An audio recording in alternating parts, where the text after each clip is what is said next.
A young man was known as the nicest person in his office. Whenever anyone needed help, he always says yes. Extra assignments, he says yes. Extra weekend work, he says yes. Borrow me some money, he says yes. There's an event that is out there, although he doesn't want to be a part of it, but he says yes. Cover for your colleague, he says yes. Everyone loved him, or so he thought. Until one day he was exhausted. His work suffered. His family started complaining that they didn't have time to spend with him.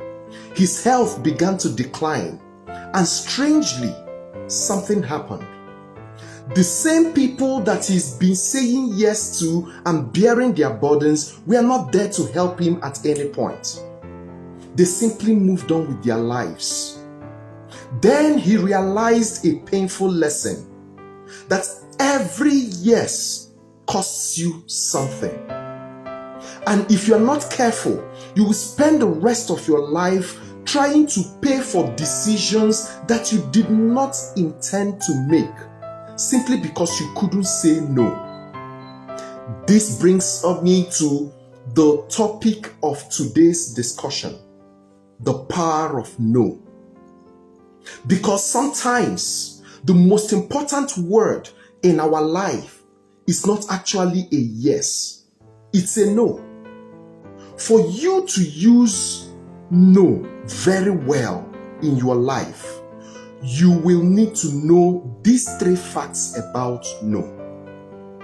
The first one is that your no determines your growth. Why is it so? It is so because naturally we are inclined to comfort. We are inclined to not being stressed. We don't want anything that will stress us, anything that will make us feel uncomfortable. We want to avoid it. So for instance, you would prefer to snooze and lounge on the bed by 5 a.m. instead of getting up and getting your day going. Yeah, because you are inclined to comfort. Do you understand that? Right. Now, what no does for you is that no helps you to reject those things that naturally appeal to you that don't bring about your growth. That's what no does for you. That's why you require a lot of no's in your life for you to actually grow. So, an entrepreneur says no to comfort. An athlete will say no to convenience. A leader will say no to popularity. You will notice that these things they are saying no to are things that naturally you will want to go for. An author, someone that writes, would always say no to procrastination. I will write it tomorrow. No, I'm starting now. I'm doing it now. A student will say no to different distractions that are all over the place. Growth isn't merely about what you start doing. It is about the things that you stop allowing into your life.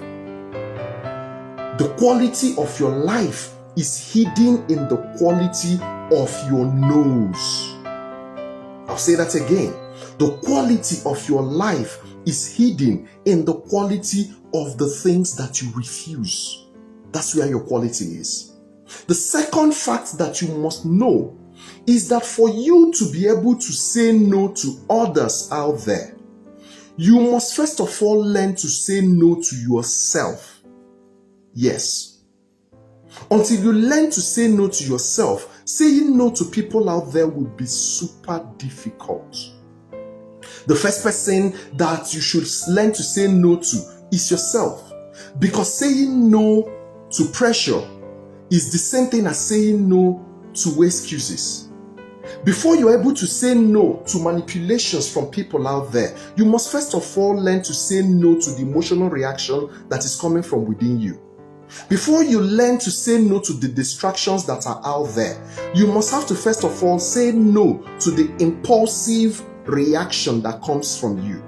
Before you learn to say no to the victim mentality that people want to plant into your head, you must have to first of all learn how to say no to the pity party and the self-pity that comes from you when certain things happen around you.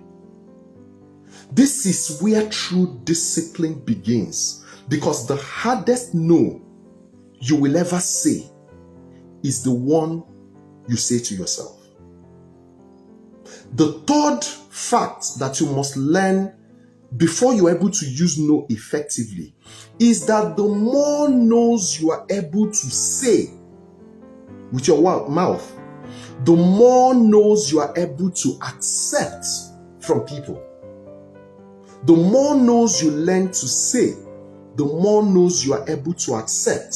I want you to notice something interesting. People who rarely say no, they often struggle with others telling them no. They don't want to hear it.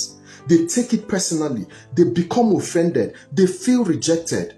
But emotionally mature people understand something important, that refusal to a request does not necessarily mean rejection of a relationship. Emotionally mature people understand that saying no is part of your life, and you should be able to protect your space when you say no. The more comfortable you become in saying no, the less offended you are when you hear people say no to you. That is actually how it goes. Because if you understand that boundaries are healthy and they are not hostile. So let me give you the trajectory again. First of all, it starts with you learning to say no to yourself. Then it graduates to you learning to say no to people out there.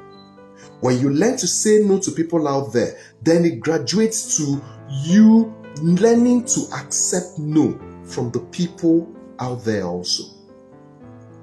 So, for every time a no drives you up the wall, what it is telling you is that, hey, you've not learned how to say no to others. It's also telling you, hey, you've not learned how to say no to yourself. So you are into sales, you are into marketing, you are into advertising, and you go out there and pitch your product to someone and someone says no.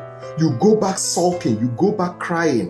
What it is that you've not learned how to say no to yourself, you've not learned how to say no to others. That's what it is telling you.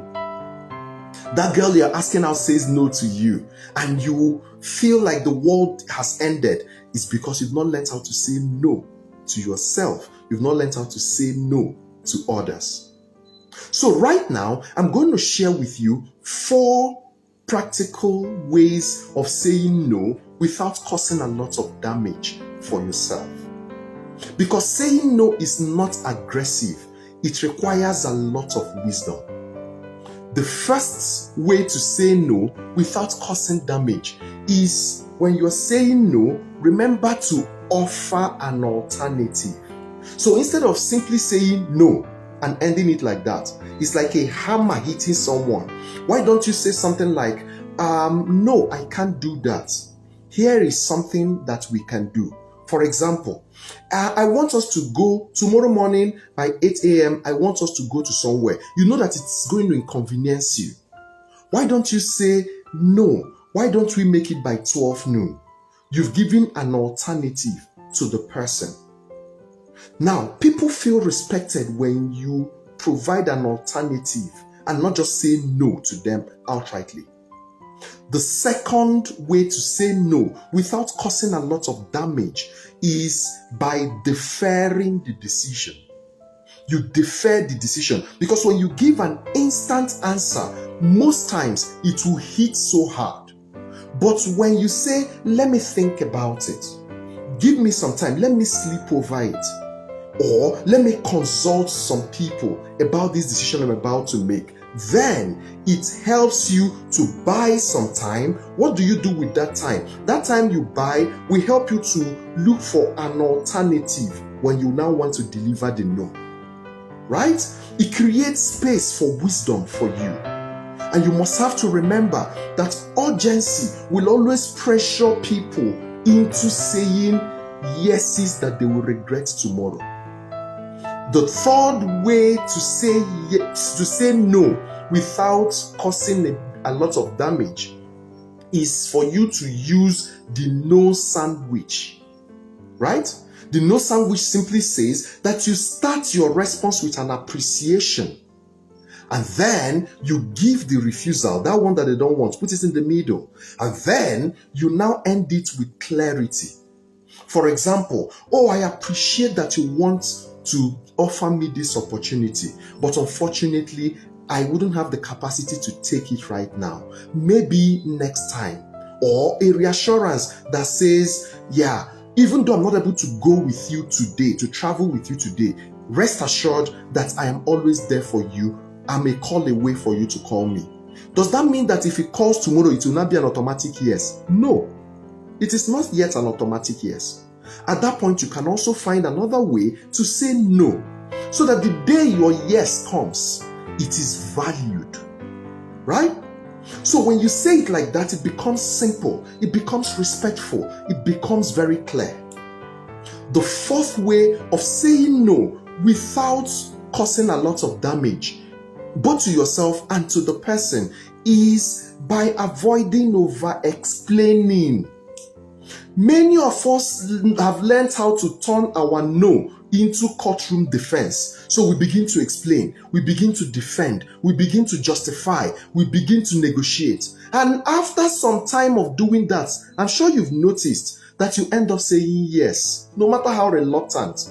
And when you say that kind of yes, it's most painful because you intended to say no, but because you continued explaining, you ended up saying a yes. A mature no will always not require you to explain over and over again. Clarity is all that you require. Say no and leave it like that. Right? Now let's tie it all together. A no is not a negative word. It's a protective word. It protects you from it protects your priorities, it protects your energy, it protects your peace, it protects your purpose. The people who build a remarkable life are not necessarily those people who know how to say yes the most. They are people who know the things that deserve their yes and give their yes to just those things and to nothing else. They know the things that also deserve their no, and they say no to that thing without feeling guilty. Because every meaningful life is built on deliberate exclusion. If you don't learn to exclude things, hey, let me tell you, a lot of distractions will take up a large chunk of your life, and you wouldn't have a meaningful life at the end. So what are you meant to do with all this information that's been passed? As you go about your week, I want you to reflect honestly. Ask yourself, what have I been saying yes to that is quietly stealing my peace? What is that thing? Ask yourself, what commitment is no longer aligning with my priorities today?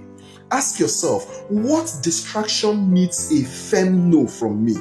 Ask yourself, what excuses need a permanent no from me? Ask yourself, what fear needs a courageous no from me? Because sometimes your next level is not waiting for another opportunity. It is actually waiting for another refusal. That's all it requires. I want you to remember that a respectful no preserves both your peace and your relationship. And I also want to leave you with this, that every yes writes your story. Every no protects that story. Are you willing to protect the stories you've written so that you don't lose them at once? This has been Ace with Okwi, the Wealth Maestro. I want you to join me on all social media platforms at Okwi W Maestro. Let's continue this discussion there, because I'll be posting more on this in this week, so you can ask me questions, make your comments, share it with others, so that we all can learn to say a valuable no in order to protect our yes. God bless you.